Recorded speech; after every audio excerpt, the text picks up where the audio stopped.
ছি গাইস, এগুলো কোনো কথা? আমি বুঝি না, আমরা যদি জ্ঞান এগুলা হয়। হে গাইস, আসসালামু আলাইকুম। কি অবস্থা সবার?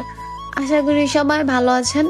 কিন্তু গাইস, আমি ভালো না। আমি কেন ভালো না এটা একটু পরেই দেখতে পারবেন। যেহেতু অনেকদিন ধরে টানা বৃষ্টি, সেই জন্য আমি রুমে থাকতে একরকম মানে কি বলে বোরিং হয়ে গেছি। সেই জন্য আমি ভাবলাম যে না, আজকে যেহেতু বৃষ্টিটা একটুখানি থামছে, সেহেতু আমি একটুখানি বের হই। বের হইতে হইতে দেখলাম যে গাছের কাঁঠাল আম সবকিছু পড়ে গেছে গাছ থেকে টুকটাক।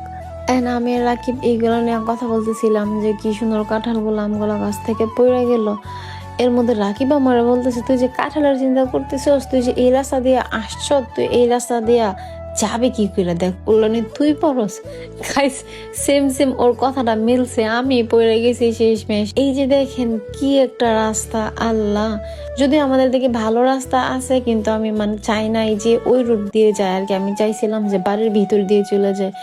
এন্ড এটাই তো ছিল আমার কপালে। শুনি গাইস, শুনি আপনারা একটুখানি এই যে গাইস, আমি পড়লাম তো, দেখছেন কিভাবে যে পড়ছি। যদি রাকিব ঠিক টাইমে না ধরতো তাহলে একেবারে আমার আজকে খবর হইতো। আমি জানি না কেন আমার অনেক হাসি পাইতেছিল। অন্যজন হইলে হয়তো বা কান্না করতো, কিন্তু আমার খুবই খুবই খুবই হাসি পাইতেছিল।